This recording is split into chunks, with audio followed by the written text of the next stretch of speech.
The Gospel according to John, chapter 11.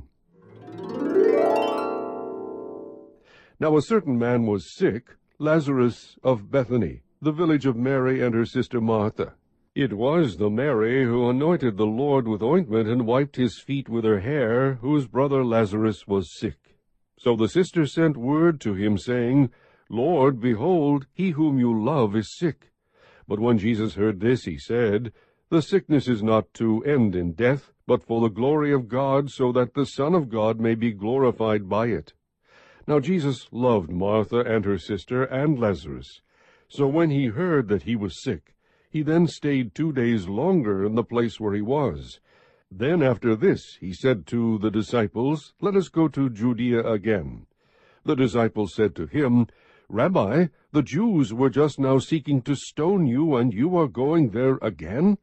Jesus answered, Are there not 12 hours in the day? If anyone walks in the day, he does not stumble, because he sees the light of this world. But if anyone walks in the night, he stumbles, because the light is not in him. This he said, and after that he said to them, Our friend Lazarus has fallen asleep, but I go, so that I may awaken him out of sleep. The disciples then said to him, Lord, if he has fallen asleep, he will recover. Now Jesus had spoken of his death, but they thought that he was speaking of literal sleep. So Jesus then said to them plainly, Lazarus is dead, and I am glad for your sakes that I was not there, so that you may believe. But let us go to him. Therefore Thomas, who is called Didymus, said to his fellow disciples, Let us also go, so that we may die with him.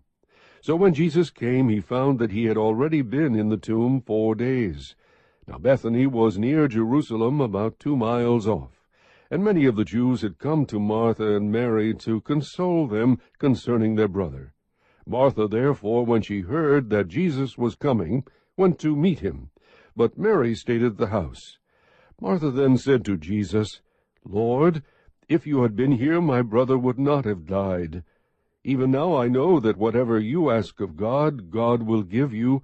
Jesus said to her, Your brother will rise again.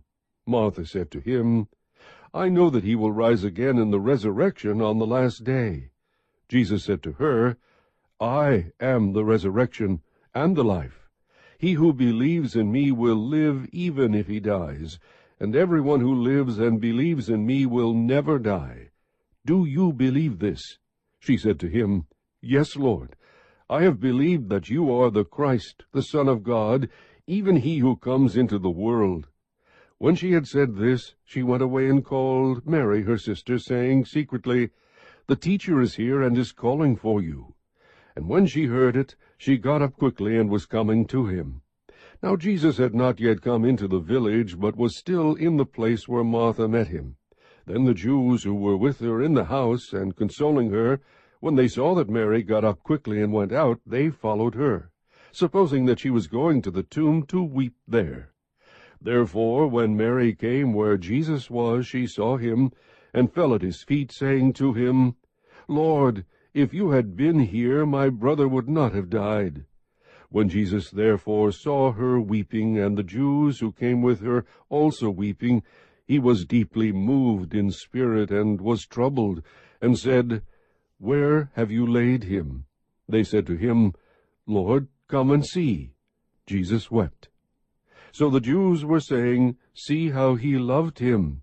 But some of them said, Could not this man who opened the eyes of the blind have kept this man also from dying?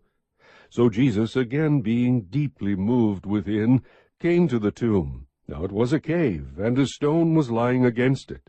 Jesus said, Remove the stone. Martha, the sister of the deceased, said to him, Lord, by this time there will be a stench, for he has been dead 4 days. Jesus said to her, Did I not say to you that if you believe, you will see the glory of God? So they removed the stone. Then Jesus raised his eyes and said, Father, I thank you that you have heard me. I knew that you always hear me, but because of the people standing around I said it, so that they may believe that you sent me. When he had said these things, he cried out with a loud voice, Lazarus, come forth. The man who had died came forth, bound hand and foot with wrappings, and his face was wrapped around with a cloth. Jesus said to them, Unbind him, and let him go. Therefore many of the Jews who came to Mary and saw what he had done believed in him. But some of them went to the Pharisees and told them the things which Jesus had done.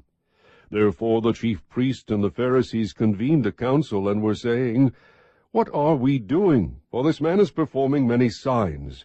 If we let him go on like this, all men will believe in him, and the Romans will come and take away both our place and our nation.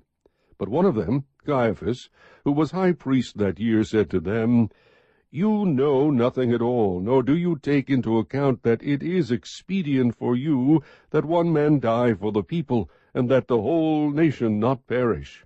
Now he did not say this on his own initiative, but being high priest that year, he prophesied that Jesus was going to die for the nation, and not for the nation only, but in order that he might also gather together into one the children of God who are scattered abroad. So from that day on, they planned together to kill him. Therefore Jesus no longer continued to walk publicly among the Jews, but went away from there to the country near the wilderness, into a city called Ephraim, and there he stayed with the disciples. Now the Passover of the Jews was near, and many went up to Jerusalem out of the country before the Passover to purify themselves. So they were seeking for Jesus, and were saying to one another as they stood in the temple, What do you think, that he will not come to the feast at all? Now the chief priests and the Pharisees had given orders that if anyone knew where he was to report it, so that they might seize him. Chapter 12. Jesus therefore 6 days before the Passover came to Bethany, where Lazarus was, whom Jesus had raised from the dead.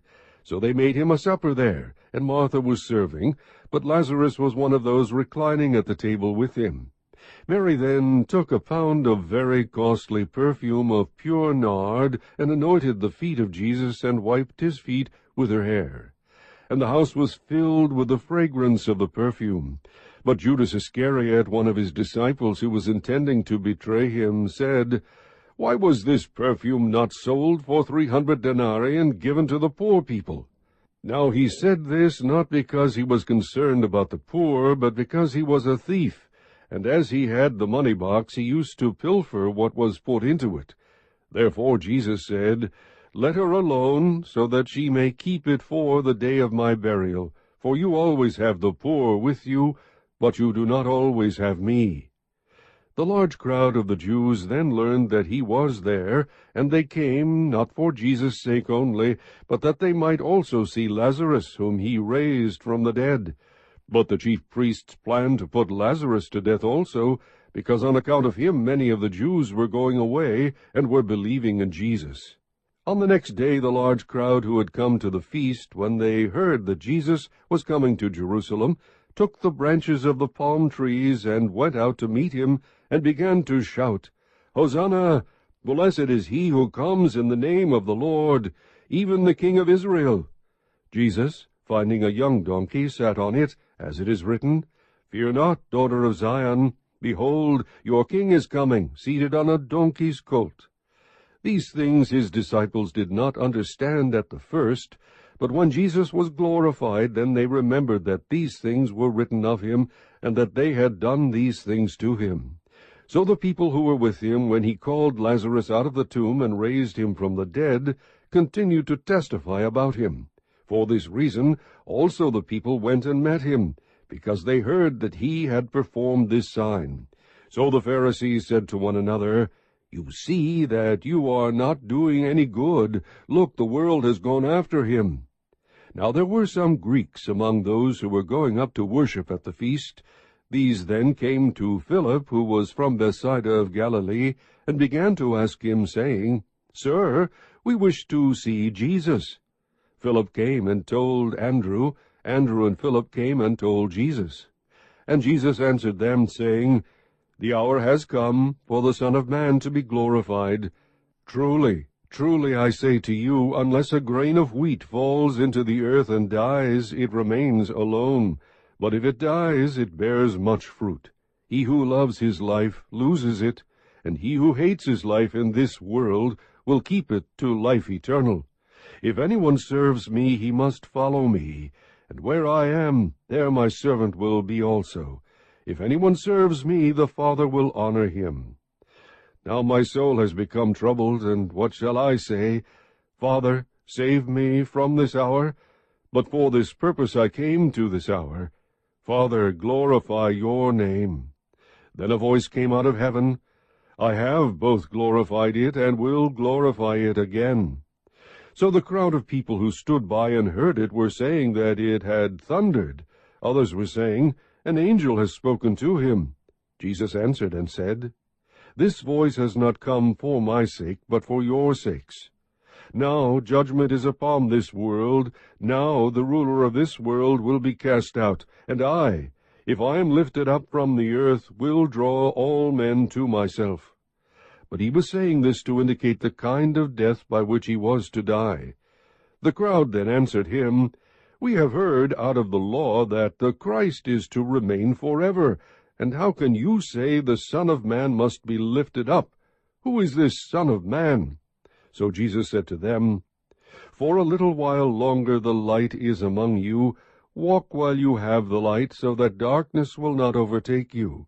He who walks in the darkness does not know where he goes.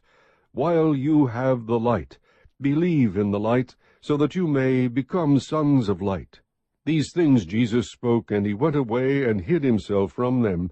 But though he had performed so many signs before them, yet they were not believing in him. This was to fulfill the word of Isaiah the prophet, which he spoke, Lord, who has believed our report, and to whom has the arm of the Lord been revealed? For this reason they could not believe, for Isaiah said again, He has blinded their eyes, and he hardened their hearts, so that they would not see with their eyes, and perceive with their heart, and be converted, and I heal them. These things Isaiah said because he saw his glory, and he spoke of him. Nevertheless many, even of the rulers, believed in him, but because of the Pharisees they were not confessing him, for fear that they would be put out of the synagogue, for they loved the approval of men rather than the approval of God. And Jesus cried out and said, He who believes in me does not believe in me, but in him who sent me. He who sees me sees the one who sent me. I have come as light into the world, so that everyone who believes in me will not remain in darkness. If anyone hears my sayings and does not keep them, I do not judge him, for I did not come to judge the world, but to save the world. He who rejects me and does not receive my sayings has one who judges him. The word I spoke is what will judge him at the last day. For I did not speak on my own initiative, but the Father himself who sent me has given me a commandment as to what to say and what to speak. I know that his commandment is eternal life. Therefore the things I speak just as the Father has told me.